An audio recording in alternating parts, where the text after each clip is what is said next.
Hi hello నమస్తే welcome back to my channel. నేను మీ లీలా foodies aunty. ఈరోజు అయితే చాలా ఈజీ రెసిపీ అండి, టొమాటో చికెన్ ఫ్రై అన్నమాట.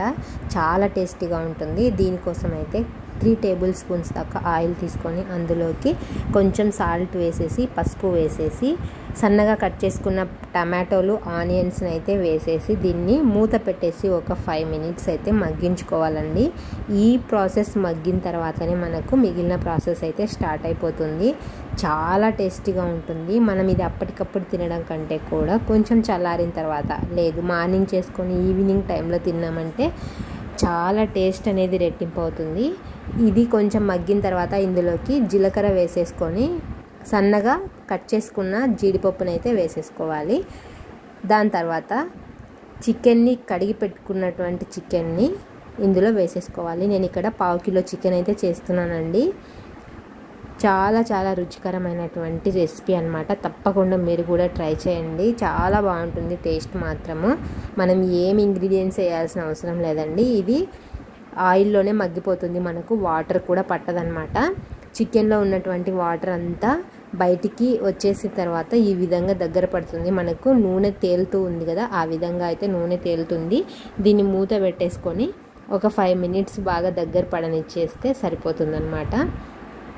ఆల్మోస్ట్ మనకి చికెన్ అయితే ఉడికిపోయింది. మనకి చికెన్ ఉడికిందనేది ముక్క కలర్ని బట్టే తెలుస్తుందండి. మనకి ఆయిల్ అనేది సపరేట్ అయింది చూడండి. బౌల్కి కూడా ఎక్కడ అంటుకోలేదు. సో ఈ విధంగా రెడీ అయిన తర్వాత ఇందులోకి మనము కొత్తిమీర, కొంచెం పుదీనా, 4 జీడిపప్పు వేసేసుకొని మిక్సీ చేసేసుకోవాలి. మిక్సీ చేసుకొని ఆ పేస్ట్ని అయితే యాడ్ చేసేసుకోవాలండి. ఇక్కడ చూడండి, నేనైతే ఆల్రెడీ మిక్సీ చేసుకున్నటువంటి పేస్ట్ని అయితే వేసుకున్నాను.